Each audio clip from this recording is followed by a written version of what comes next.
করছে আরোহী মিম। আমি তো যে আপনাদের কাছে তো বলতেই পারতাম যে আরোহী আমাকে একবার গেড়ে ফেলার চেষ্টা করছে, ঠিক আছে।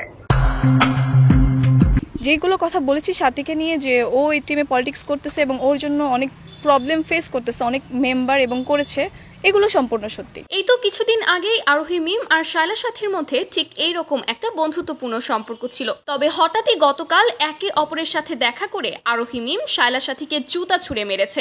শুধু তাই নয়, বাসায় এসে দুজনকে নিয়ে এমন সব কথা প্রকাশ্যে এনেছে যেটা শুনে দর্শকও হতভম্ব খেয়ে গেছে। যাই হোক ভিউয়ার্স, চলুন পুরো বিষয়টা জেনে নেই। ঘটনার সূত্রপাত আদ্রিতা তিথিকে নিয়ে। সে তার লাস্ট একটা ইন্টারভিউতে জানিয়েছিলেন আরোহী মিম নাকি লোক লাগিয়ে শায়লা সাথীকে মারার চেষ্টা করেছিল। আর এই খবর জানতে পেরেই আরোহী মিম আর চুপ থাকতে পারেনি। মিডিয়ার সামনে এসে জানান দেয়, আমি গতকাল তাকে জুতা ছুঁড়ে মেরেছি, কারণ সে আমার বিরুদ্ধে যে সমস্ত কথা ছড়াচ্ছে তার কোনো প্রমাণ সে আমাকে দিতে পারেনি। শুধু তাই নয়, তার কারণেই তো টিমের অন্যান্য অনেকগুলো মেম্বার চলে যেতে বাধ্য হয়েছে। সে অনেকের রিজিক নষ্ট করেছে, এই কথা সত্য।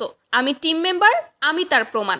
যেগুলো কথা বলেছি সাথীকে নিয়ে যে ও এই টিমে পলিটিক্স করতেছে এবং ওর জন্য অনেক প্রবলেম ফেস করতেছে অনেক মেম্বার এবং করেছে, এগুলো সম্পূর্ণ সত্যি। এমনকি সে তো আমাকেও জেলাস করে, তাই আমাকেও টিম থেকে বের করার জন্য চিন্তা ভাবনা করেছিল গত 1-1.5 বছর ধরে, কিন্তু পারছে না। কিভাবে পারবে?